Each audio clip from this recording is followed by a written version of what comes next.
Welcome to the I Love CVille Show. It's Jerry Miller. It's great to be with you on a gorgeous, gorgeous Tuesday across Charlottesville, Central Virginia, the Commonwealth in the world. My name is Jerry Miller. A pleasure to connect with you on the I Love CVille Show through the I Love CVille Network. Today's program is going to spotlight the next fantastic, the next rock star, the next superstar restaurateur in Charlottesville and Central Virginia. We will welcome Shaun Jenkins to the program in T-minus 60 seconds. This guy is launching a restaurant brand that is much needed in our community. Soul food, baby. Soul food coming to Charlottesville. He's already got it open kind of in a beta type period on Market Street out of a window in the Salad Maker restaurant on the horizon. We're going to spotlight that with the restaurateur himself, Shaun Jenkins, in moments. Let's thank some of the people that make the program possible. First, we give some love to one of our favorite clients, Interstate Pest and Service Companies. Guys, this company started in 1969 with the first generation, his name, Mr. Wells. He had a dream to build a company. He had sweat equity,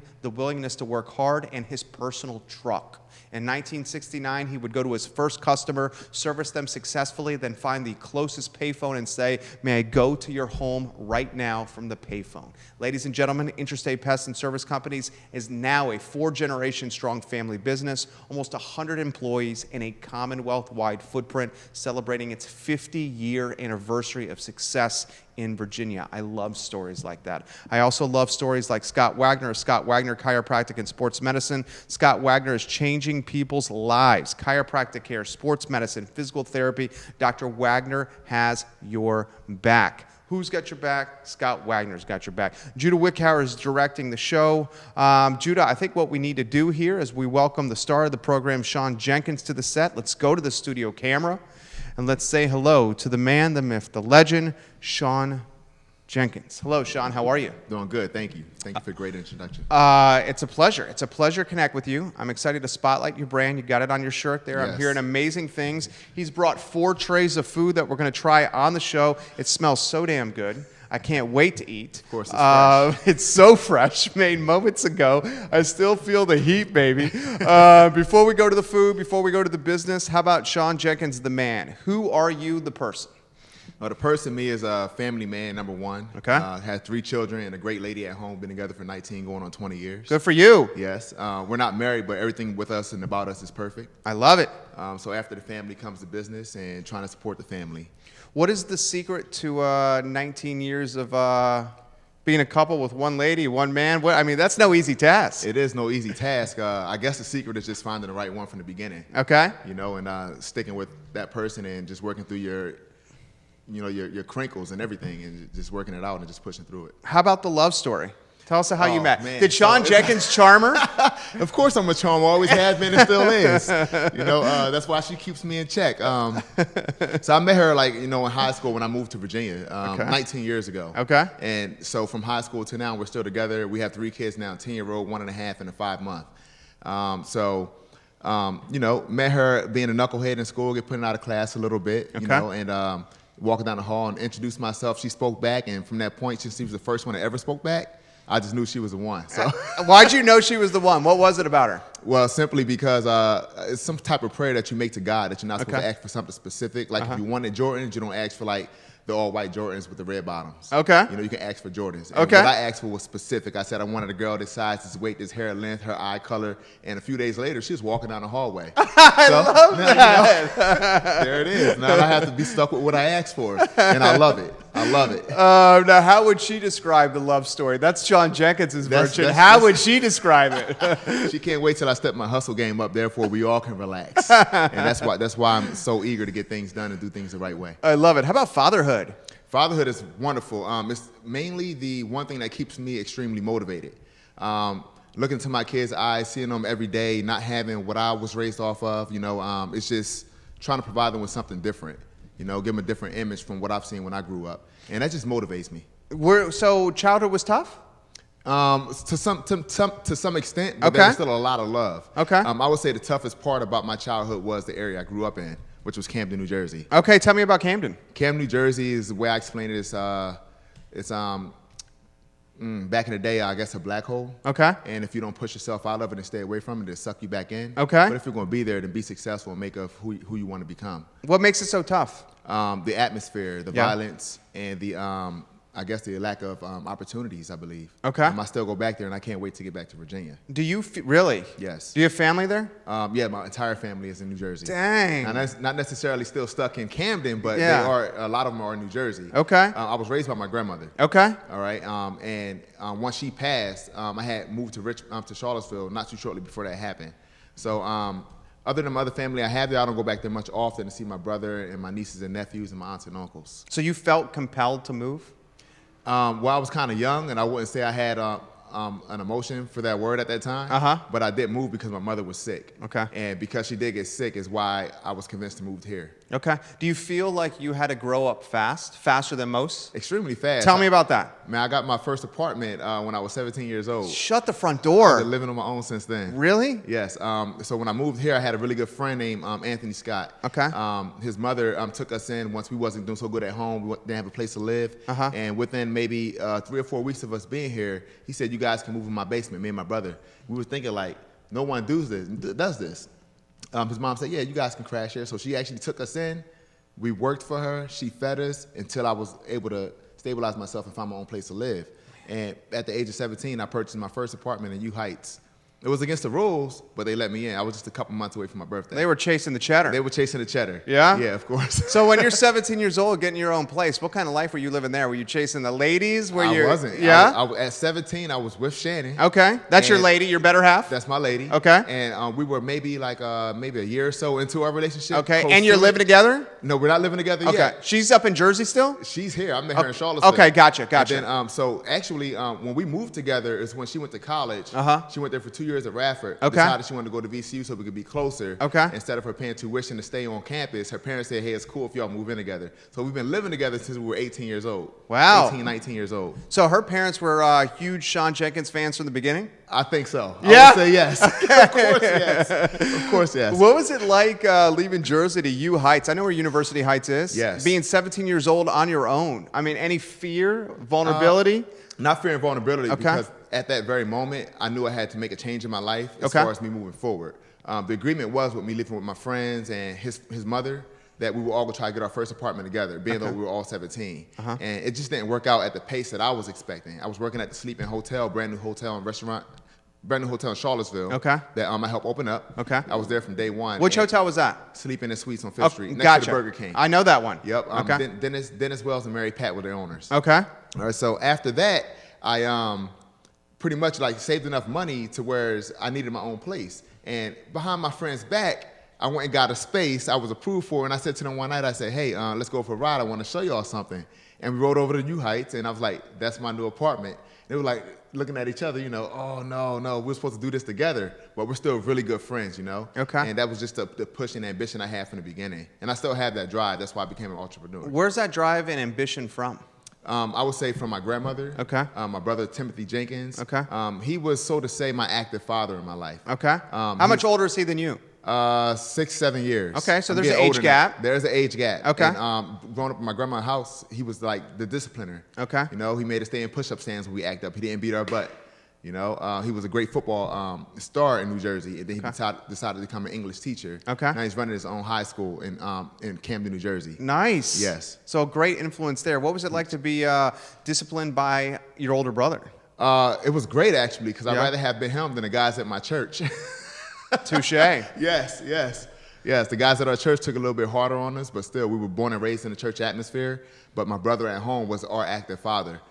We never looked at it like that at the time, but now that I'm older, I see that. A lot of my greatness come because of that man idol in my life. So walk me through the flip book of your life there. You're 17. Yes. You're in U Heights. Yes. You're in a town that you're just figuring out. Right. In Charlottesville, Virginia. You just moved out of the hotel on 5th Street that you helped open. You get into your U Heights apartment. What's the first thing you do as a 17-year-old in your new apartment? I mean, that's pretty badass. Invite all my friends over. Yeah? Did you have a party? I did have a party. I had several of them, probably too many. Okay. You got after it? Yes, I moved way too fast. Instead of me purchasing things and doing things like the slow way, as I would know today, I rented from Rent-A-Center. I fully furnished my entire house. That was a huge bill. I had to pay rent. Yeah. I was throwing parties. I was hanging out, and I was still going to school and working. So how'd you find the time? I didn't. Just like I don't have the time today. When a minute comes available, I hustle that minute.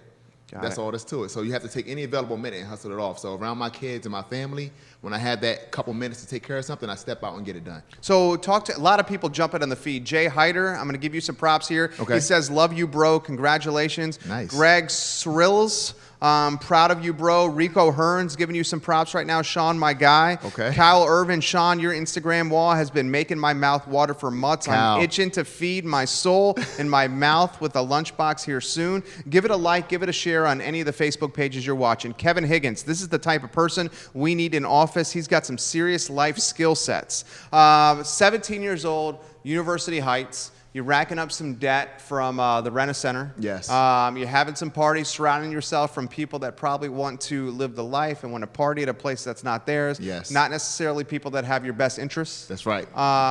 What do you start doing? What are the steps you start taking to move in the right direction? Well, the one thing that woke me up was an eviction at my early age. Okay. All right. So From U Heights? From U Heights. Okay. At my early age. Good thing because I wasn't 18 when I signed the lease, it didn't follow me. Okay. So we pretty much had to abandon the place. Okay. At that moment, my mom was living in Richmond. Okay. So then my next step was pretty much to continue to work in a hotel. I actually think I went back to live with my friend and his mother for a little while here and there and off. And I was working in hotels and did what I thought I loved. So I actually moved to Richmond, moved in with my mom shortly after that, and worked at the Radisson Hotel, okay, which then became the Crown Plaza. So from that point on, I was building my your hospitality like empire, exactly, your brand, your foundation. Without going to school. Yeah. You know, so I was in there and I worked my way up. So front desk to front desk supervisor to assistant manager at the Crown Plaza. Love it. And because they didn't have benefits when the Radisson reopened downtown in Richmond, I went back to Richmond as a front office supervisor, but with more benefits for the family then, you know? And then here comes my first son. Your first son at what age? My first son, I think I was 24 years old. Okay. So first son, were you terrified? I have a son, 16 months old. Yes. My wife and I got pregnant on our honeymoon. Mm-hmm. Okay. We pulled the goalie. Okay. And we said when the goalie was pulled, all right, we'll see what happens. Right. The first freaking slap shot at the net caught the goal and we scored. We came back with a bambino in the belly. Okay. Okay. I was freaking terrified. All right. Well, okay. you know. How about you? What was your mindset? I wasn't terrified because okay, I kind of expected that or knew it was going to happen at some point. You know, so deeply in love, living in the same house, and not taking a honeymoon, not being married, just spending all of our time doing what we do inside the house. No kids, hanging out, partying and everything. And when my first son came, of course, in my heart and mind, there was a small afraidness in me. Sure. But because of the woman I was dealing with, and we were best friends for a long time, it just made it so much more easier. I knew she'd be a great mother. I knew she'd be pushing. And from that point, I didn't get afraid until he came. Yeah? Okay, so yeah. He comes, and what happens? It took me a lot of time to adjust. 3 to 4 months, I'm still hanging out with my homeboys. Greg Creels just hit us up on there and said, I'm proud of you, bro. That's one of my best friends. We were hanging out at the time, and still Thursday, Friday, Saturday, and Sunday You're at getting the clubs after in it. Richmond. Okay. At the clubs in Richmond, you know, hanging out, having a good time. Going home to my wife and my kids but still having a good time, not taking on my responsibility, but still owning up to it and being there when I can be. What did the ladies say when you're like in the club, you're getting after it, you're coming home probably sunrise, a little bit before sunrise, right? You're feeling good. Uh-huh. Okay, what's she like, Sean? Come on, what you doing? What'd you do? Well, I mean, you know, she wanted me to realize that I had a kid at home and it was time to change up my ways of living, and it was still tough because I was 24 years old. Yeah, and you're I a was young still growing guy, up, right? You know? Yeah.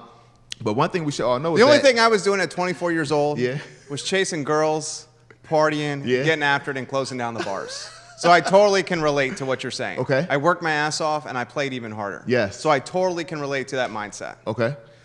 So you're coming back. You're like, all right, I got to figure this out. I got this bambino that's what? Relying on Exactly. you. Okay. Throw that to you. All right. So what's the next step? I still have to hustle. I'm dead in with the family. Dad loves me, mom loves me, I'm in with the brother and sister, and still I know this is the woman of my dreams. So what am I doing now? I'm hustling, trying to be the better man to get a better job and make more money and income to make sure things are working out on our end. She's working a full-time job, we have to pay for daycare now, and I still need to work a full-time job. So then promotions come in the hotel, I'm working more hours, sometimes I pick up a double job. I was working overnight shifts at different hotels other than the Crown Plaza I was a manager at, and just put my hustle on. So throughout my young lifetime, I was hustling 2 to 3 jobs all the time. And now it's kind of hard because, if I wanted to work overnight to make a few extra dollars. You miss your kids. I miss my kids. Yeah. I miss my kids, and I miss the conversation with my lady. I love it. I love it. I can totally relate. So it's a family business. My wife actively involved in the business. She's helping produce the show, payables and receivables. Yes. She's keeping our kid alive. I'm grinding 70 hours a week here. I do it for the mindset of this is what's good for my family. Yes. The tough part, the catch-22, is when I'm clocking 70 hours a week here, Yes. I'm missing my son walk. Yes. For the first time. I'm missing my son say, like, yesterday he said the word duck. He's 16 months old. Okay. He said duck for the first time. Okay. I missed it. He's doing these spin moves where we'll play the Cat in the Hat on TV, and he does the spin move in the living room because he's dancing. Right. So throw that to you. Help me. I'm learning from you here. I mean, you're working your ass off. Yes. You're missing some of the stuff with your kids. Mm-hmm. How do you manage that? So the way you do it is you make up for it on the times that you're dead tired and that you can't go anymore. Okay. So that last minute or two that you need to push or make something happen, it counts. Okay. It counts. Those minutes adds up in the end. That'd be 1,000 hours in a year. So if I'm working 23 hours a day, I'll make sure that I spend 10 minutes with my kids before they fall asleep. I love it. And that's all that's to that. I love it. Yeah. When you talk about your kids, you are beaming with pride. I mean, beaming with pride. Because I think I hit the jackpot, bro. I have the best lady in the world. I have 3 beautiful kids. They're awesome. They're really smart. They have their own personalities, and it's just lining up just perfectly, I have the 2 boys, the older one, which is extremely goofy. I have Preston, which is really adamant and strong and forceful, and he wants things his way, but he's extremely smart for his age. And then you have Chloe, which is the newborn, a girl that threw the curveball into everything, which all the guys are watching out for now, but which is perfect for the mother. Help me. Who's more difficult to raise? A little boy or a little girl? A teenage boy, teenage girl, adolescent boy? I would say adolescent boy. Oh, really? Yeah. I would not have guessed that. It's so much more to teach him once he grows, yeah. Okay. And so the thing is, with my oldest kid, I've never experienced anything he's getting ready to go through. So I'm still learning with the first one, but still know what I'm doing with the second and third. Love that. So I'm clueless about what tomorrow's going to bring with SJ, but I can sort of prepare for it with Preston and Chloe because I've dealt with SJ. So he's still my mentor. With him, he keeps me going. He knows all the dance moves. He's on Fortnite. Without him, I still be old, man. I'm 35 years old. I feel like I'm 45 probably. Dude, you're 35 years old. You look like you're 25 years old. Thank you. I recently just shaved all my hair off, so You got you look good, man. Let's give some props to the people that are watching. Tiffany Sacra, so proud of you, Shaun. Dwayne, Big Papa Shepherd, congrats, fam. I'll make my way there soon. Okay.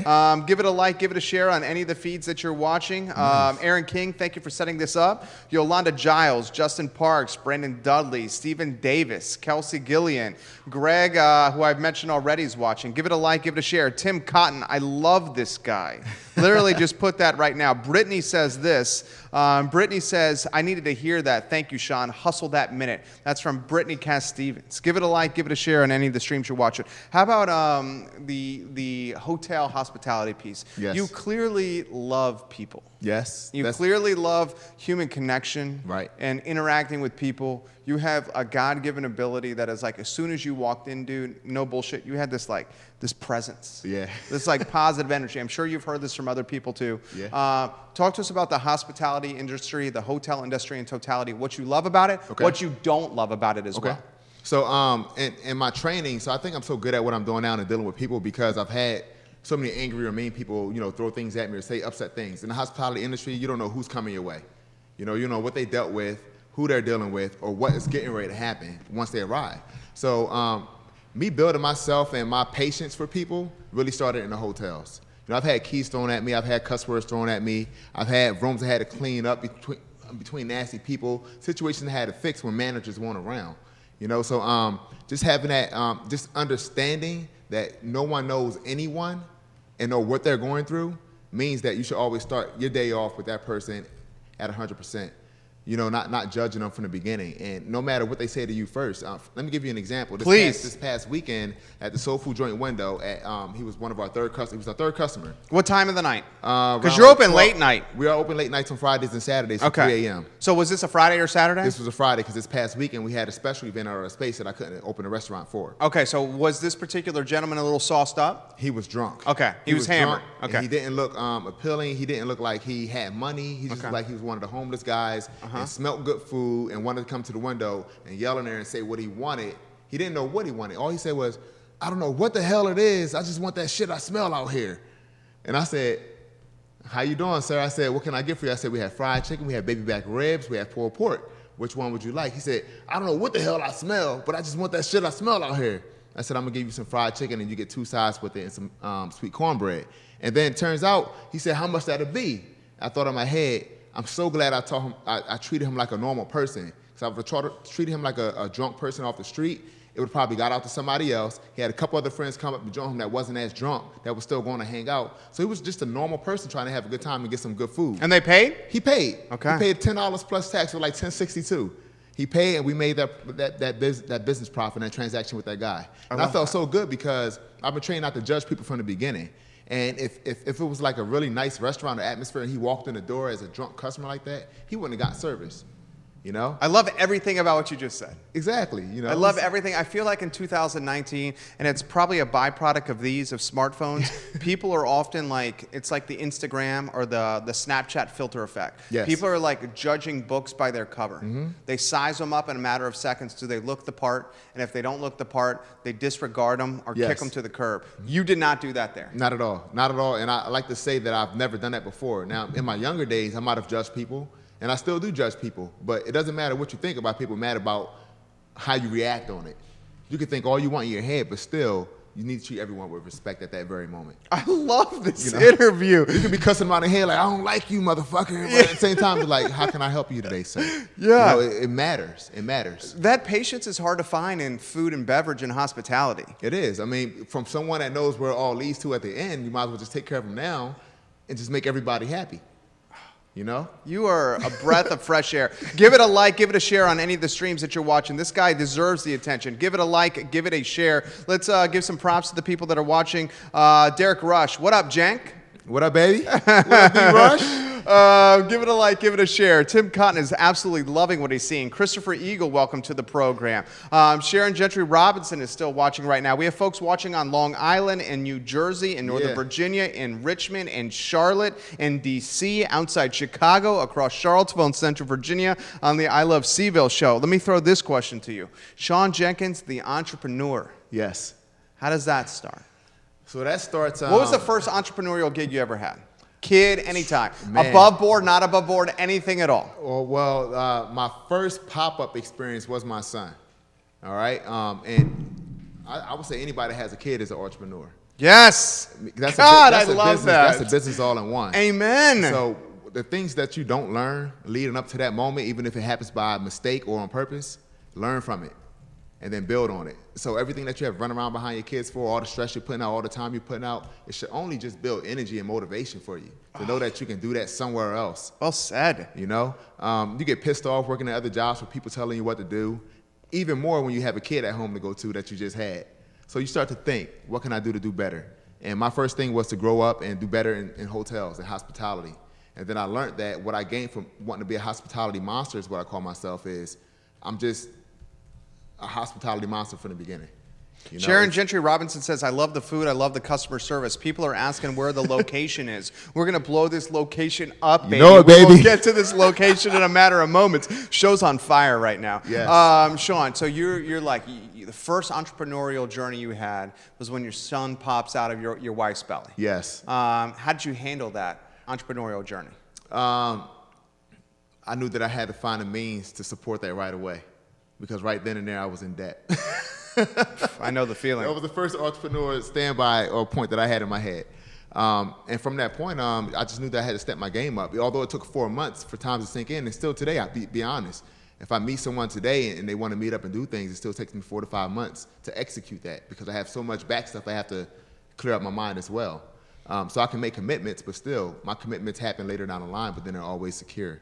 Did you, Richmond, Virginia's in the house right now. Yes. Tim, thank you for sharing the show. Share the feed. Like the show right now, guys, on any of the 7 channels you're watching. Did you think, all right, restaurant later?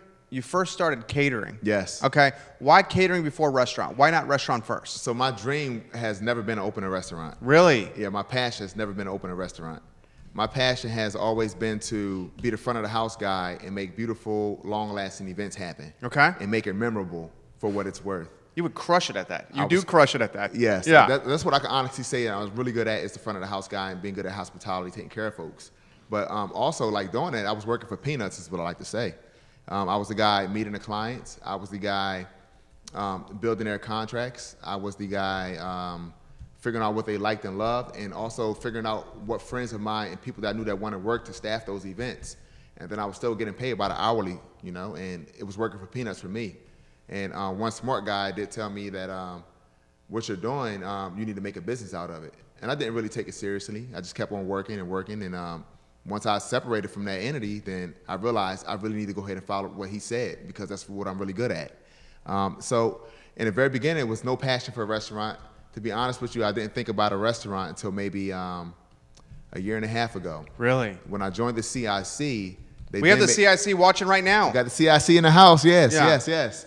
So when I joined the CIC, they pretty much make you break everything down as far as your business aspect and where you want to go with everything.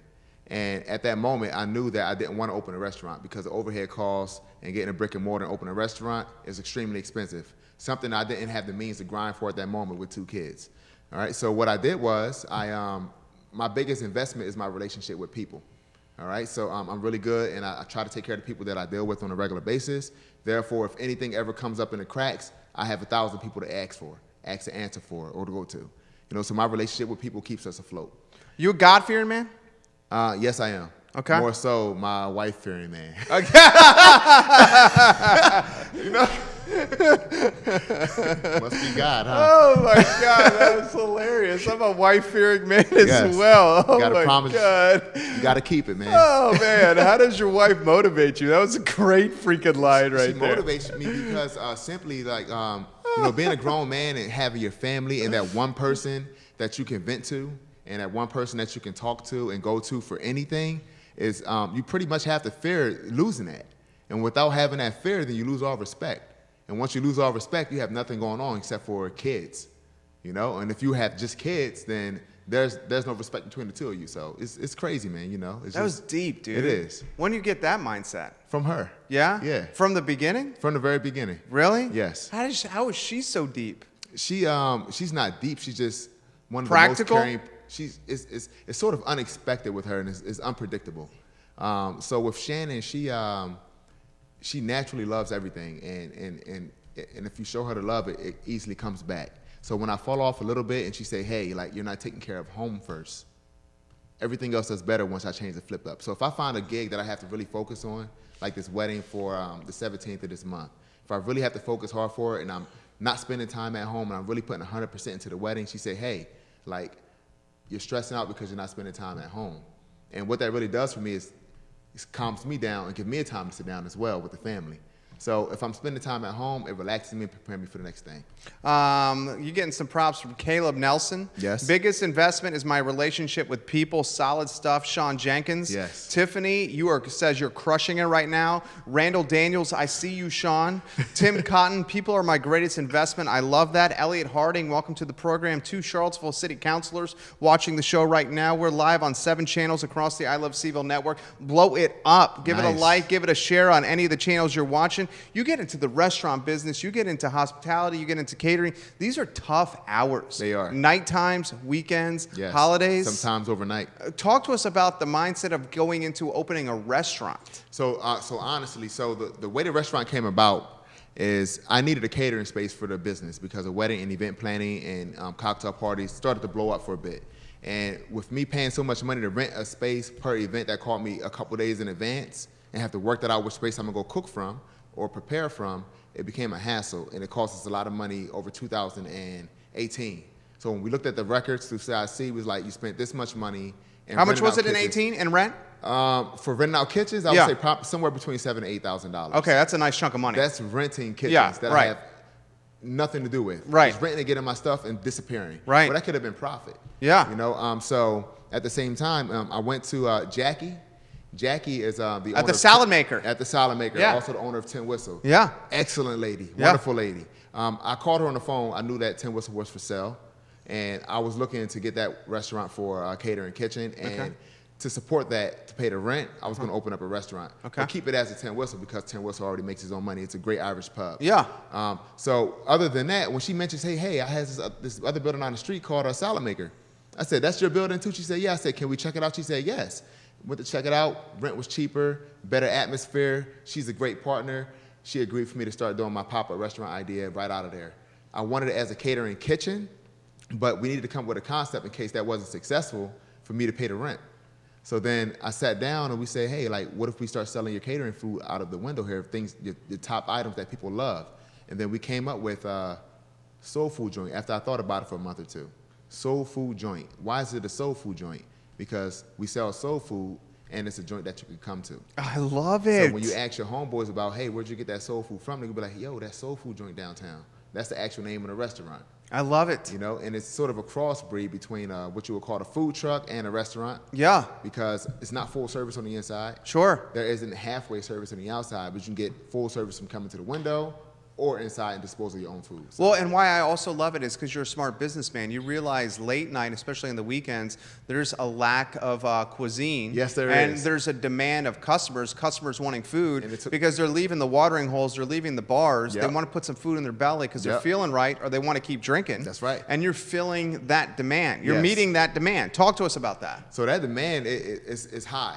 So you have the folks down. So a couple things that we're solving with that is people driving across town to maybe a Waffle House or somewhere else to get something to eat. Yeah. After they drinking at 2 o'clock in the morning. And I'll straight up say this. Okay, so my wife went on a bachelorette party in Miami like Yeah. a month ago, Uh-huh. and my parents came in to watch my son. Okay. So the first time in a little while, I had a couple days on the weekends to hang with my boys. All right. And we got after it. Okay. I'm talking about got after it. Okay, I'm talking about like 4:30 in the morning. Right. This is the first time since probably my son was born in 16 months that I had a chance to get after it with my friends. Yes, on a it's like that. Friday or Saturday night. Yep. Okay, so we got after it. We literally, because we didn't know about the soul food joint, and this Right. might have been before you guys were clocking. We literally went and drove to the Waffle House on 5th Street. Yes. Okay, and dude, we waited in line. Yep. And I'm not trying to knock a business, but we waited in line. The service was not good. The food wasn't good. Yes. The atmosphere and the vibe was not good. But the place was effing packed. Yes, that's how it is. Because why? It's the only There's place no other to go. options. There's no other options. Yeah, Man. yeah. So if you give them an option and your place is go packed, you take half their business. Yeah. You know, but the thing is, not just taking half of somebody's business.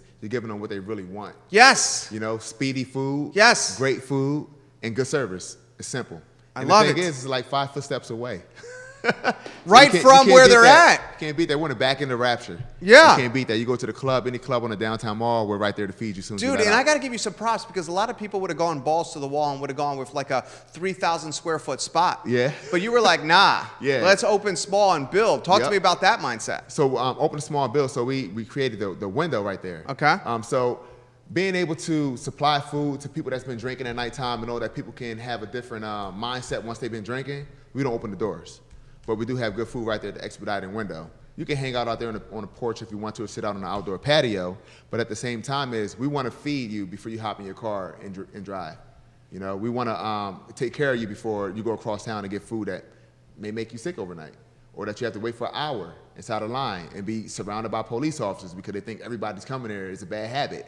You know, all those things come in place. We're really good friends with the police department. They are our first customers every weekend, Friday and Saturday. Nice. They come and sit down to eat, and that does not discourage anyone from coming to eat with us as well at the clubs right next door. Sure. So good people come get good food, whether you're drinking or not. That really doesn't matter. I love it. Kelly Richardson says, shout out to Shaun. Keep that soul food coming, baby. Kelly Richardson, Charlottesville High School's finest. I love covering him when he was in the Black Knights basketball team for Mitch Minor. Robert Gray watching the program right now. Valerie Hurst-Budo watching the program right now. Give it a like, give it a share. Peyton Alley, welcome to the show. Richmond in the house. D.C. in the house. Charlottesville in the house. Yeah. UVA in the house. Yes.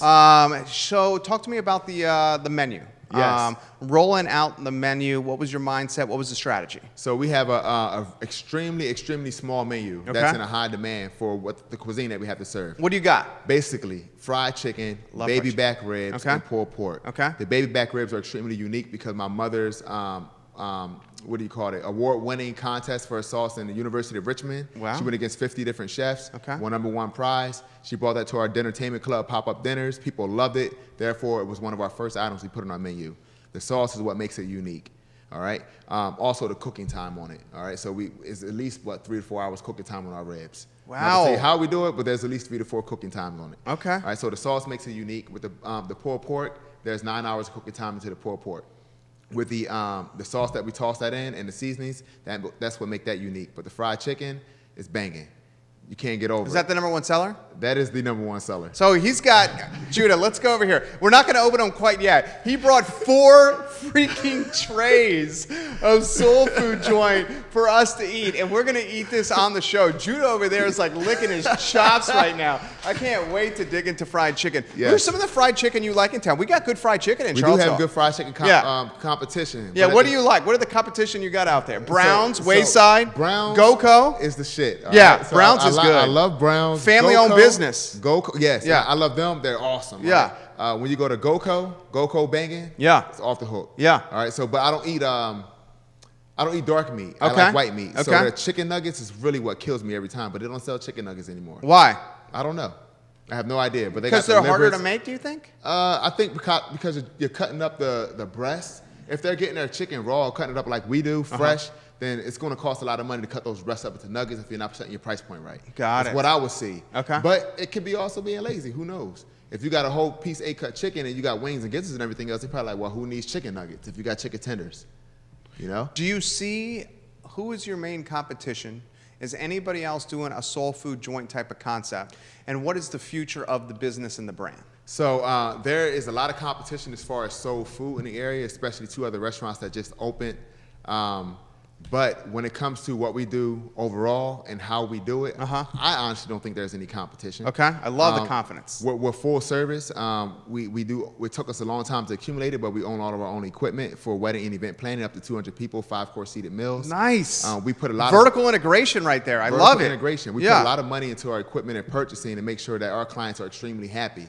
So we're not always. We might have started out with our first couple times at Soul Food Joint, delivering our food in aluminum pans as you have here as our agreement. But at the same time, we don't like to offer that. With our drop-off delivery service, we deliver bottled waters for the sternos. We deliver sternos. We deliver chafing dishes, hot bags, and aluminum pans, and we pick it up the next day. Nice. And that's no cost for that. It's just considered hot food catering. Yeah. You know, so the service levels goes over and beyond what the person expects for people to drop food off for them, for one.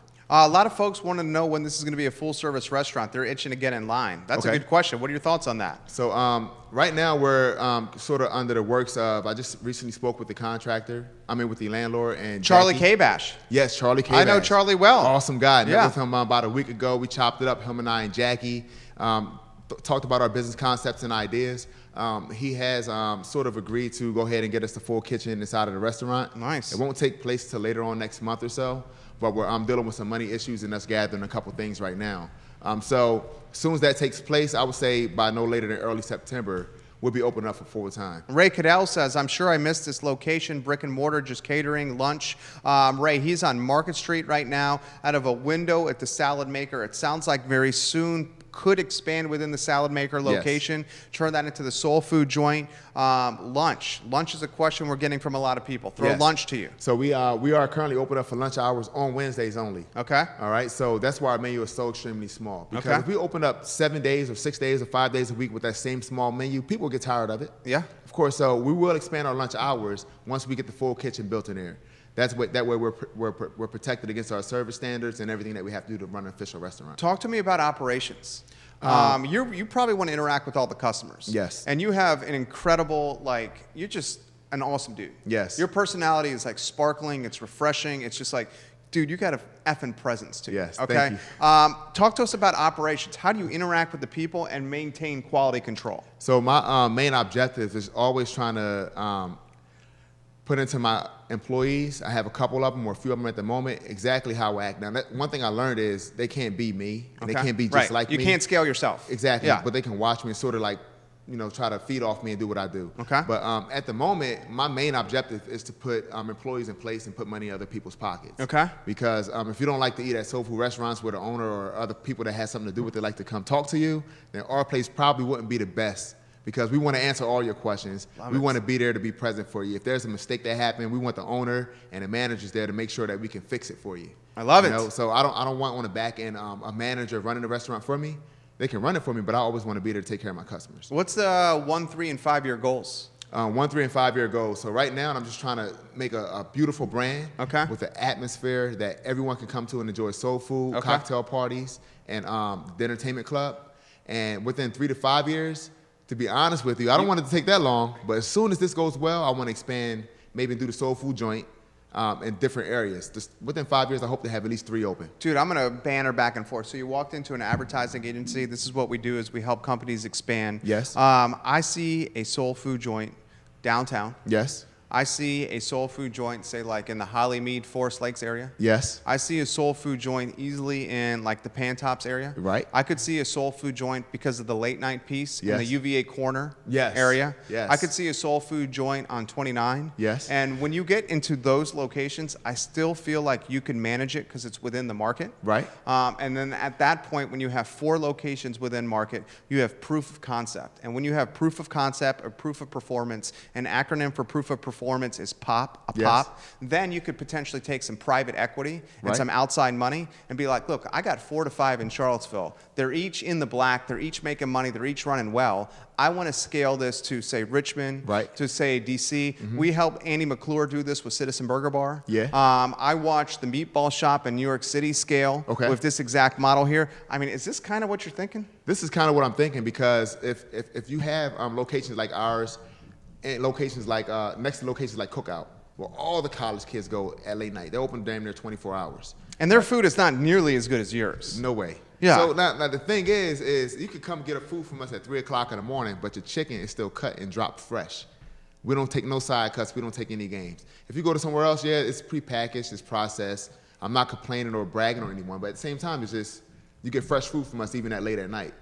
You know, and the competition is going to be on high demand once we get out there and expand. So, how about the wife? Or the better half, excuse me. How about Shannon? Yes. Okay, talk to us about Shannon. What is she thinking? What's the advice she's giving you behind the scenes? Shannon loves what I'm doing. Like I always say, it's always about putting my work in at home first. All right, and she's a huge influence on making sure I take care of her home. And it just seems like when I make that decision, everything happens out here. I don't know if she's like my street god or something, but she's like, you take care of home, and I promise you, it will work out for you out there. I love it. And it happens every time. But she's a huge supporter of what I'm doing. Shannon is currently the visual and merchandising manager of Urban Outfitter for 9 years now. Nice. She take care of putting the... So she's got skills. She has skills. She has skills. So once we gain access to this building, she's going to put her foot in the door, and she's actually going to do the designing of the restaurant. Do you see a shot for her working in the business? She's already in the plans. Really? Yeah. So Talk to me about that. So once we become full-time, it is going to be truly a family-owned business. My mother right now is the executive chef of the business for all the high-end catering gigs and the restaurant. So she broke her foot a couple weeks ago at one of our high-end weddings, Mike Brown wedding, 160 people. Downtown Mike Brown, Monticello High School? Yes. Football player, Jacksonville Jaguars? You know it, yes. Coach in college football? That's right. The son to Brown's Fried Chicken? That's right. Okay, Downtown Mike Brown is the man. We just killed this wedding for Okay, tell me about that wedding. How did that go? It went real nice, man. Yeah? They had a soul food menu. It was Someone lit. tell Downtown Mike Brown I'm giving him some props on the program. Let's go, I baby. love Downtown Mike Brown. That dude is great people. He is. And that's how we have a great relationship with them.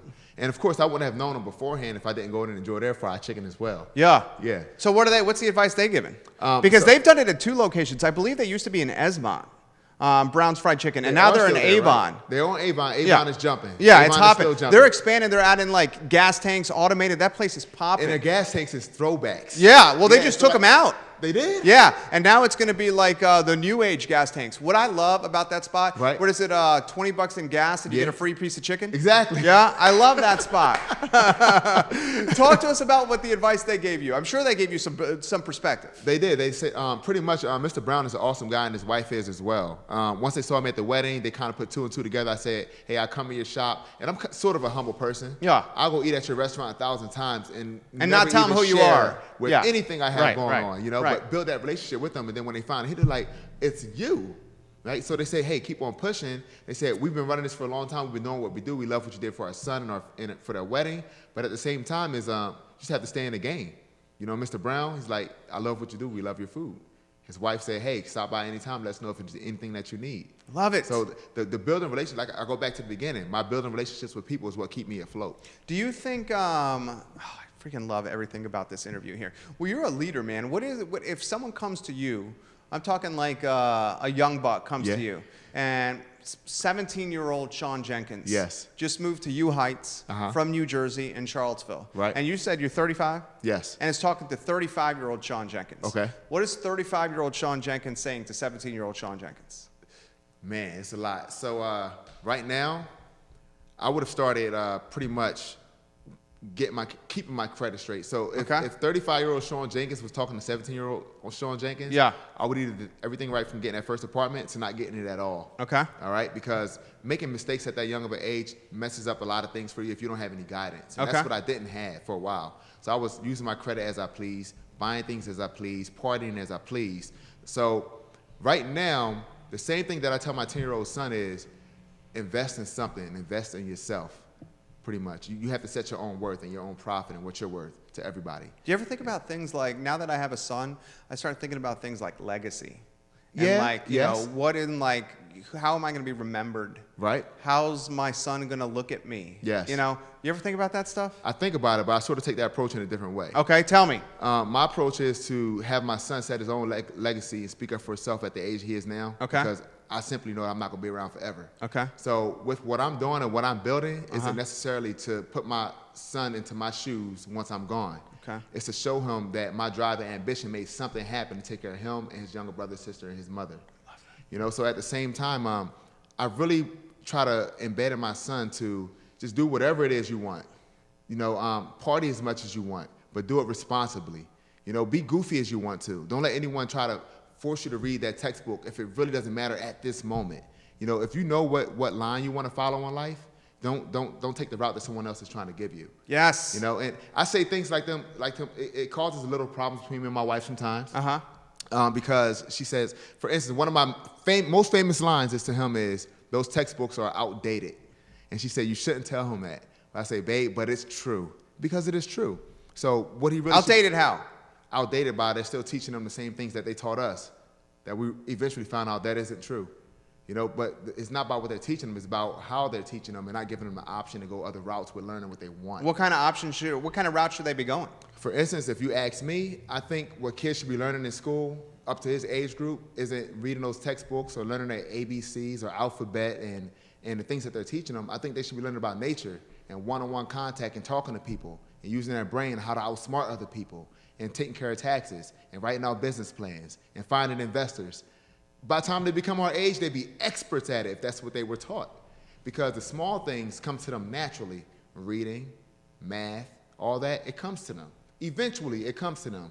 You can't force it on their brains, you know. So is that your role to teach them since they ain't getting that in school? Man, so, and the principal knows, and all my partners and friends at his high school, they know how we're all cool. And he does a really good job in school.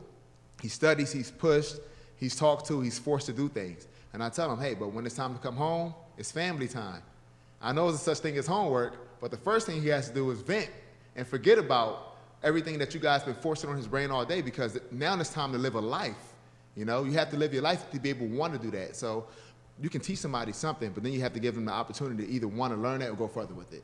Do you feel like, I mean, you talked about Camden, New Jersey, where you're from, as being, you called it a black hole. Yes. And you called it a black hole because if you're born in Camden, when you were raised in Camden, you get sucked back in. Yes. And it's because of the lack of opportunity. You mentioned like not safe, potentially some crime. Yes. I mean, as a dad, what you're doing with your kids in Charlottesville and Central Virginia, dude, it's so different. It's huge. It's a huge difference in the two. The opportunity. The opportunity is huge. Yeah. Now, not saying that you can't have opportunities being in Camden and coming out of Camden, but at the same time, is being though the way I was raised and brought up and what I was brought around, it's my main mission to not have him have to even deal with that, but still introduce him to it.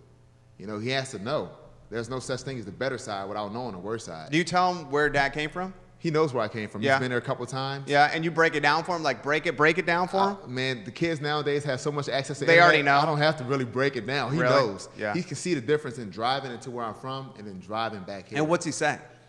It all starts with the trees, if you ask me. Really? No trees? The trees, the breath of air, the fresh air, the mountains, everything. It just seems different, you know? It may seem weird to say now, but when I first moved out of Camden, New Jersey, I was never exposed to so much wildlife in my life. And when I saw that, it just seemed like, I was like another whole planet, man. You know? And I just don't want him to have to go through that. So at the same time, having him here, So a lot of people have to understand is depending on where you're raised at, the things that you're really worried about, you know? Love that. Talk to me about that. When the Twin Towers fell in my area, people was worried about the day the Jordans were released. It was the same day. It was more important. To maybe somewhere like here, it was in a state where people was really devastated because it's more economized and into things like that, you know? Sure. But they're having to worry about how you're going to stay alive, how you're going to live, making it back and forth to school, who's going to bully you or do what. That's what your next mission is to worry about. And you live your day by day. You know, here, talk about perspective. Here you can have a dream. You can't have a dream everywhere. Your dream is based on a 24-hour period, if you ask me. In Camden? Yes. Therefore, I was trained to base my dreams on a 24-hour period. What's in front of your face? Exactly. So you can want something in 5 years from now, but in reality, does that matter? No. What matters is how you're going to make that happen tomorrow. That's all that comes down to it. I love this interview. I effing love this interview right now. It's so good. What is the advice you give to people that want to open restaurants?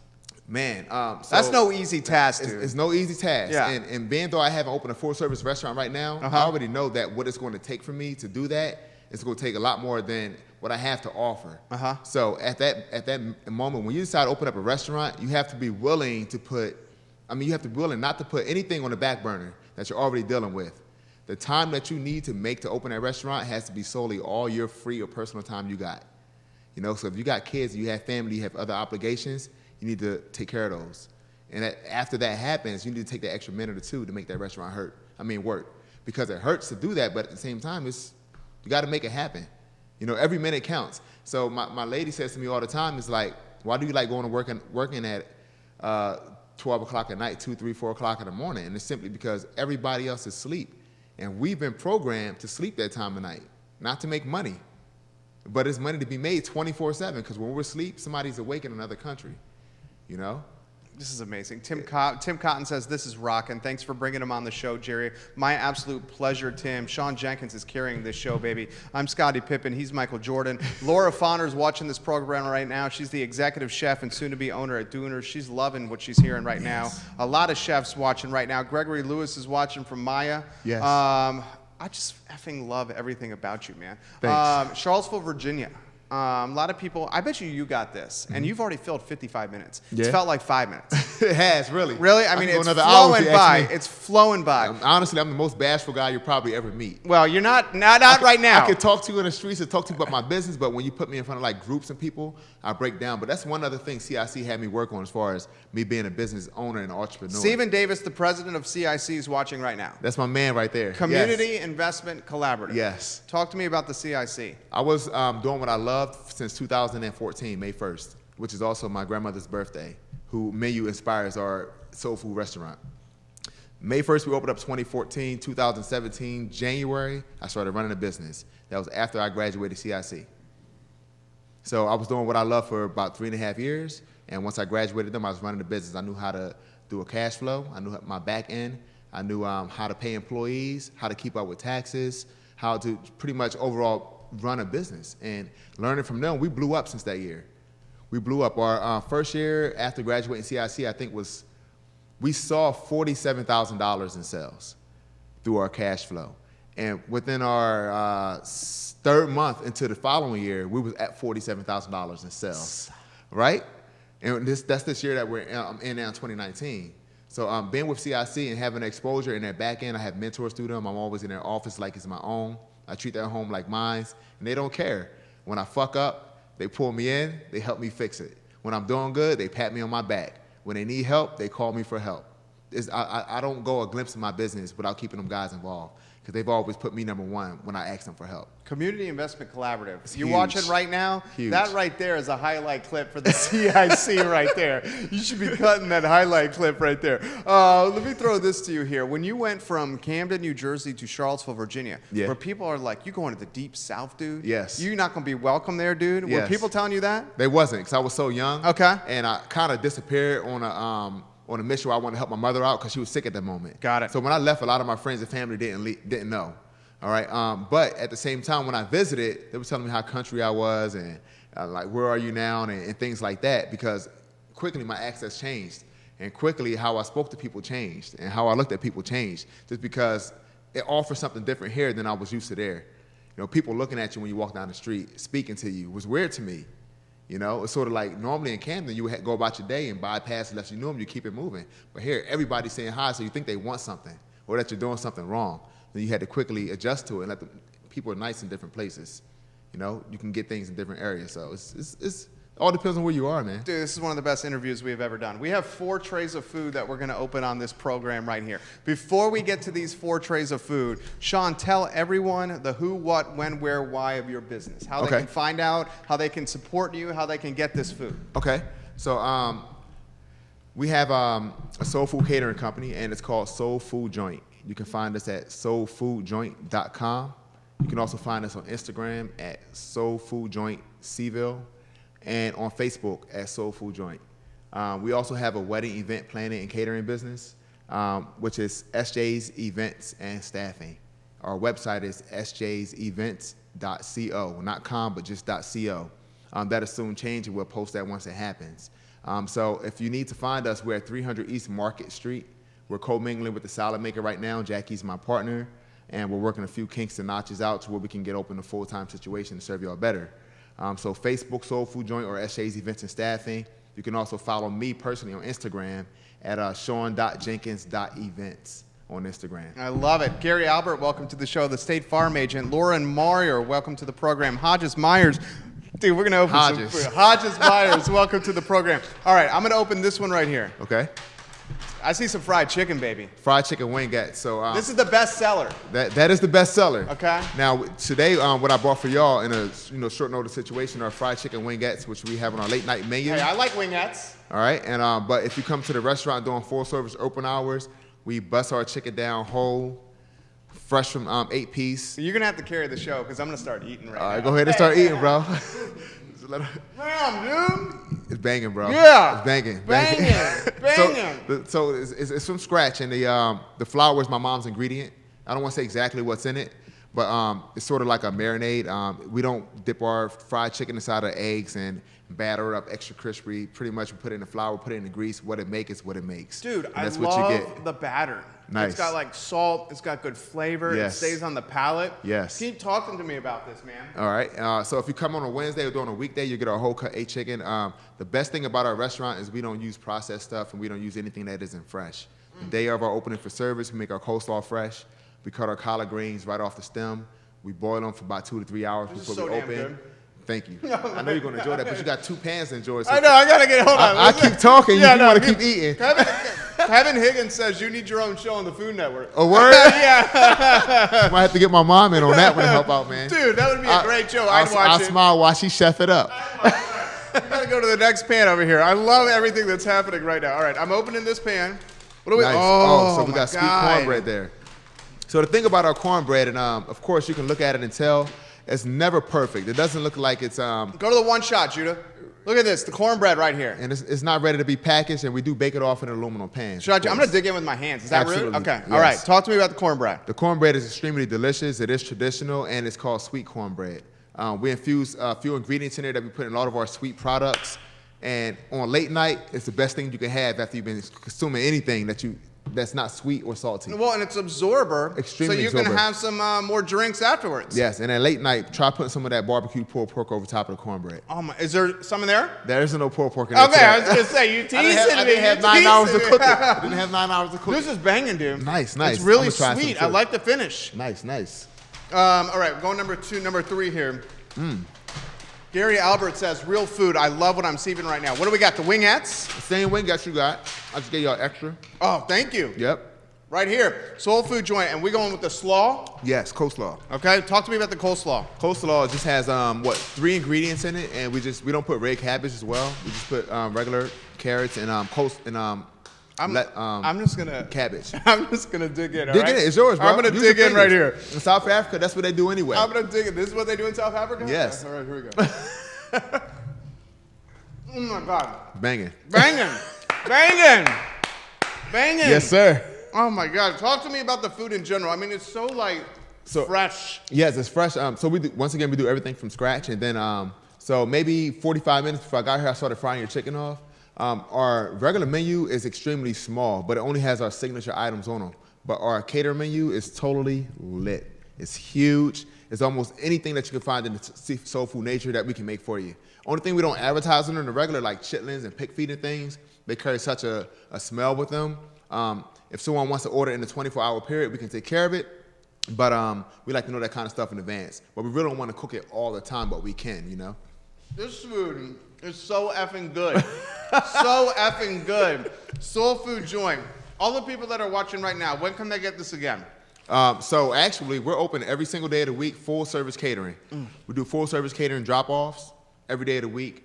And you decide the time with us. But as far as coming in and trying our foods, we're open late night on weekends currently and on Wednesdays, every Wednesday from 11 in the morning until 3 o'clock in the afternoon. Dude. Oh, my God. Seriously. Seriously. I got to come hook you up with some food this Wednesday. Please. All right, so this Wednesday I'll bring you some ribs, some barbecue pork, some fried chicken. Please. We got over 15 different types of deviled eggs. So being though that this is week 9 that we're opening. He's loving it over here. The director's like got his thumbs up over here. Being though this is week 9 that we're opening for our soft openings, this will only be our 9th type of deviled egg you get to experience. So over the rest of the weeks, adding up to 15, you eventually on the 15th week get to experience our crab stuffed deviled eggs. Oh my gosh, I gotta try the devil's eggs. Stephanie Stewart, awesome. Jacqueline Dunkel, I'm happy to be a partner with Shaun. We have a great team. 2 totally different concepts working together. The show is freaking blowing up right now on 7 channels across the network. Here's what we're gonna do. The show was so damn good. First off, I may take the rest of the afternoon off and stuff my face with soul food joint, okay?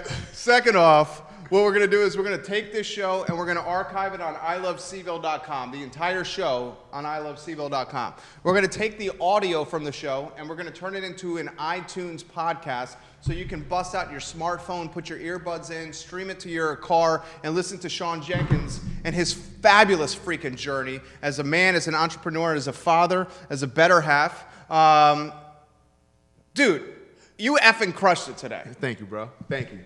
Thank you for having me here, too. Seriously. Really appreciate it. And you know what the good thing is? We both benefit from each other because we're right next door. We're right next door.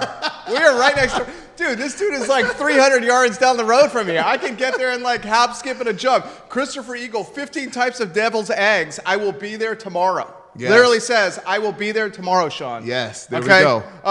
Soul food joint, soul food joint, soul food joint, Market Street, out of the salad maker, soul food joint. That's right. We close the program the same way every single time, ladies and gentlemen. First, I want to give Shaun Jenkins some props for literally the food and literally one of the best interviews we've ever done on the I Love CVille show. It's going to be on iTunes. It's going to be on ilovecville.com. We close the program the same way every single time. We don't make it about religion. We do make it about treating other people the way you want to be treated yourself. It's called the golden rule. Embody the golden rule. Treat other people how you want to be treated yourself, and it will have a positive viral impact across our community. Charlottesville, Central Virginia, the Commonwealth, the world, our country need it more than ever. It's the golden rule. My name is Jerry Miller. Tomorrow, Corbin Snow, the CEO and founder, not the founder, I think he's second generation, of Snow's Garden Center in Snow Nose. 4th generation. Thank you, Judah. 4th generation of Snow Nose. He's going to be on the show to tell the evolution and the story behind Snow Nose, who's absolutely crushing it. Planning Commissioner Lisa Green, Charlottesville Planning Commissioner, is going to join us on the program on Thursday. And on Friday, we have some live effing music to make the weekend started off a little bit early at lunchtime. The whole concept of the I Love CVille show is to showcase the Shaun Jenkins of the world. People that are making Charlottesville a better place, the best of Charlottesville, Virginia. I love connecting with you guys on this platform. I effing love it. I will see you tomorrow at 12:30. Be easy, baby. Yeah. Dude, this is so effing good. Hell yeah. Some more of this chicken. Turn right it up, now. Here, you gonna have some chicken? You are? I'm good. You're good? You have some already? White meat. Oh, that's right. That's right. Judah, you got to try some of this chicken over here.